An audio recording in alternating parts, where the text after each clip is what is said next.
and gentlemen, boys and girls, welcome to another exciting episode of Trigger Warning Radio. I am your host, the Kaiju Conservative. Well, if you haven't heard the news, ladies and gentlemen, it is a historic day for relations between North Korea and the United States of America, and also a historic day for the Korean Peninsula as a whole. Now, yesterday, President Trump and Kim Jong-un sat down at a retreat in North Korea, not North Korea, in Singapore, and sorry, I haven't had my coffee yet today. So anyway, they sat down and talked things out and had a little get together. That big historic summit that had been, it was on again and off again, and the two managed to come to some historic agreements. First and foremost, the most important thing is that Kim Jong-un signed an agreement to denuclearize his country. Now, of course, this is going to be something that, as Ronald Reagan said back in the 1980s, trust but verify. This is not going to be something that, we just sign and forget about it like Obama's Iran deal. But we at least have a commitment in writing from Kim Jong-un to begin working towards total denuclearization of the Korean Peninsula. Now, the other thing that was notable about this summit, other than the denuclearization aspect of it, was that President Trump also managed to secure an agreement from North Korea to start bringing the remains of Americans killed in the Korean War home. Now, we lost about 58,000 young men in that war. A lot of them were left on the battlefields or were never found or were POWs that disappeared.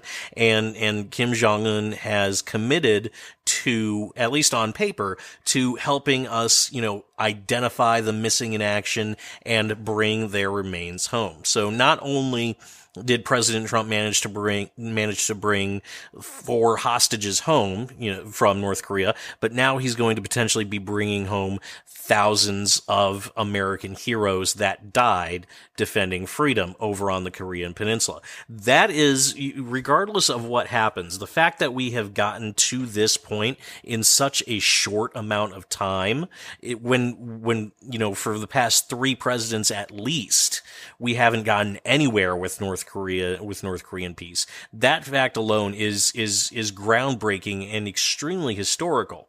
Of course, the left and the never-Trumpers on the right, which are, let's face it, that if you are a never-Trump at this point, you cannot call yourself a conservative. You are essentially a leftist at this point. Matter of fact, never-Trumpers are worse than leftists. At least with leftists, sometimes you can have an intelligent conversation up until the point where they, scream and call you a racist and bigot and homophobe and all that good stuff. With never-Trumpers, I have never been able to have a coherent discussion with a never-Trumper.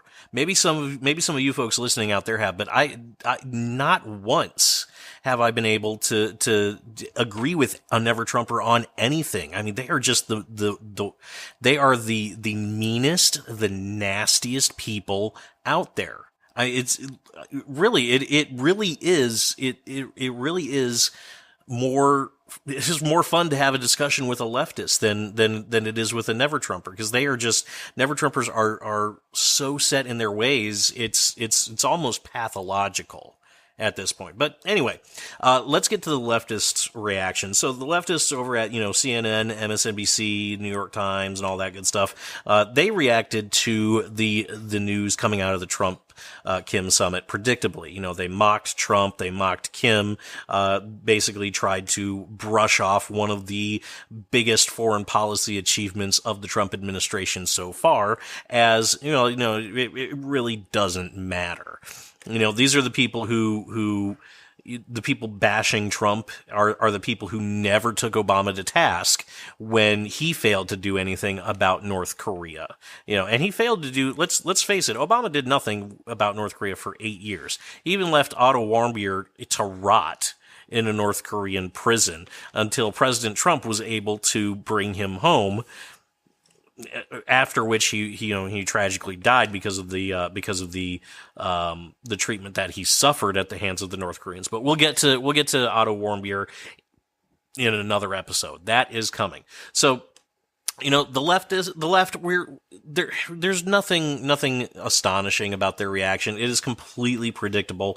These people are basically these people would, if Hitler came back from the dead and said, "I don't like Donald Trump. He's worse than me." There would be articles just cheering Adolf Hitler. They would be saying what a great man he is, what a visionary leader. It wasn't so bad what happened in the Holocaust. Maybe we need to take another look at that. You would have leftist pundits on MSNBC and CNN and all those networks, praising the name of Hitler because he hates Trump. It's anything that Trump does at this point. Trump could cure cancer. And leftists would complain about how he put cancer doctors out of a job. It is more interesting because never-Trumpers have been on this kick in the last 24 hours, pointing out how, this is nothing new. We've had presidents meet with North Korean dictators before, and Bill Clinton met with Kim Jong-il back in the 90s, and blah, blah, blah, blah, blah. And this is really nothing nothing we haven't seen before, nothing we haven't heard before, and in fact, it's a horrible, horrible thing. Why is it a horrible thing? Well, because it lends, quote-unquote, legitimacy to the Kim regime. And, this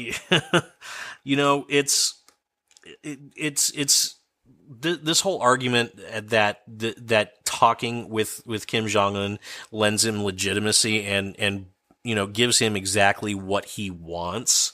It's never been an argument that has sat well with me because the whole legitimacy argument is predicated on the supposed fact that we're meeting with Kim Jong-un without any preconditions. Sometimes from some of the same people who said we should meet with Kim Jong-un without any preconditions back when Obama was president.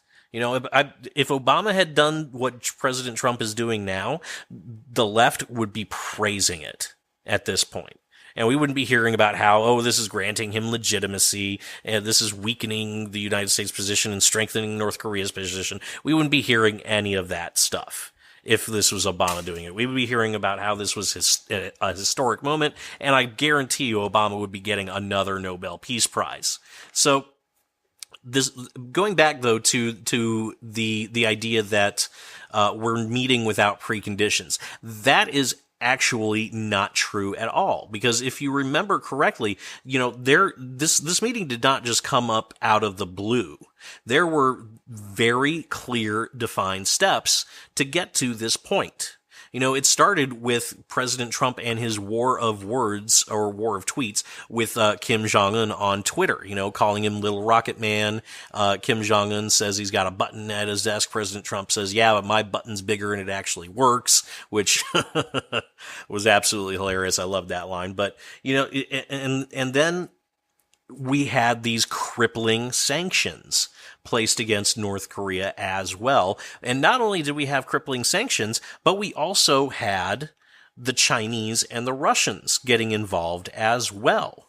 We can debate all day whether the Chinese intervention helped or hurt. I think it's probably 50-50 at this point. I think it helped bring Kim Jong-un to the table, but I think it hurt because their intervention, they saw that North Korea had the chance of drifting further away from them, and they wanted to kind of put the brakes on things, and that almost derailed the whole summit.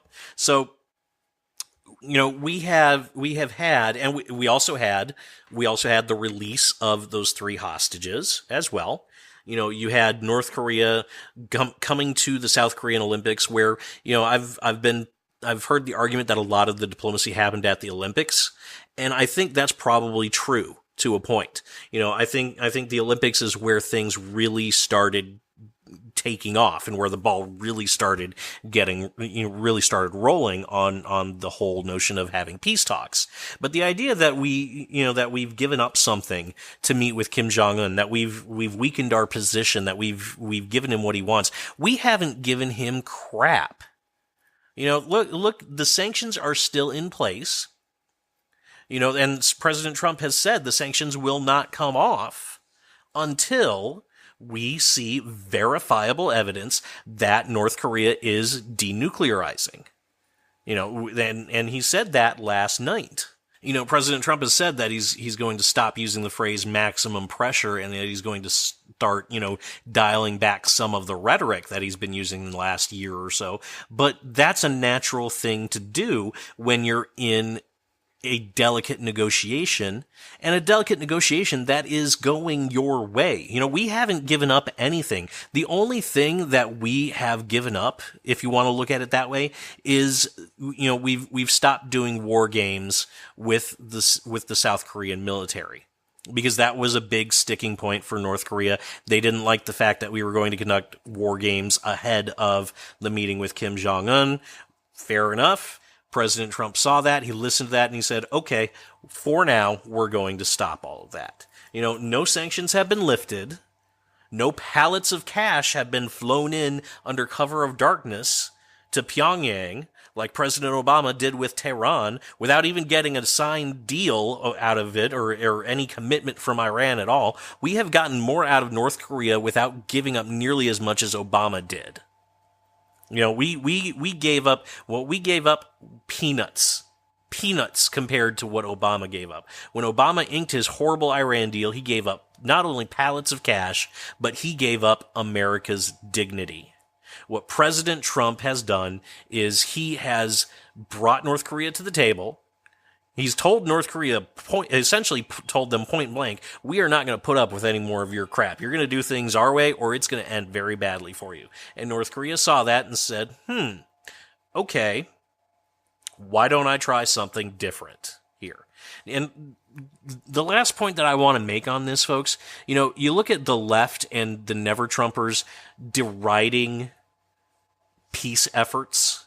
These people are just itching for North Korea and the United States to go to war, because that would prove them right. That would validate literally everything that they have ever said about President Trump, about how much of a hothead he is, how unpredictable, how he's going to lead us into a nuclear conflagration, and all of that bad stuff that they've predicted that has never happened. These people would rather see millions upon millions of Americans and Koreans die than see peace between North and South Korea and between North Korea and the United States. My answer to that, why not give peace a chance? The Never Trumpers are saying that we've seen this all before. We've heard this whole song and dance before.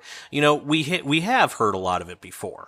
I will give them that. I will acknowledge that we have heard platitudes from North Korea. We've even gotten commitments from North Korea as well that haven't panned out.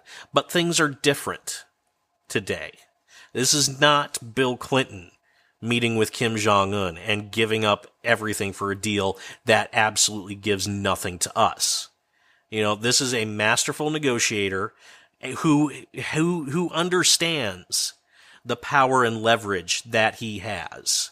He's been hitting North Korea extremely hard economically, to the point where, reports coming out of North Korea are saying that the sanctions are squeezing them to death. Almost. We have military pressure being placed on them as well. We have a president that is willing to negotiate, but who has said that no option is off the table, including a preemptive military strike. That's what's different today. That's what we haven't seen before. We have not seen a president willing to do what it takes, and willing to put his money where his mouth is, and willing to threaten if he needs to. So why don't we see where things go with this? Instead of bashing Trump and sneering about how uncouth he is and how this is never going to work, why not see where it goes? Why not give peace a chance?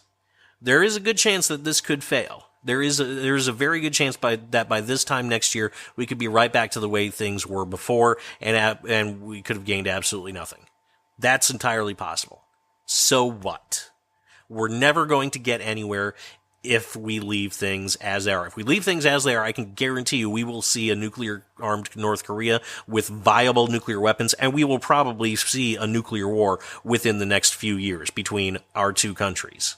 So why not take this chance that we have to save potentially millions of lives, avert a war? Why not give peace a chance?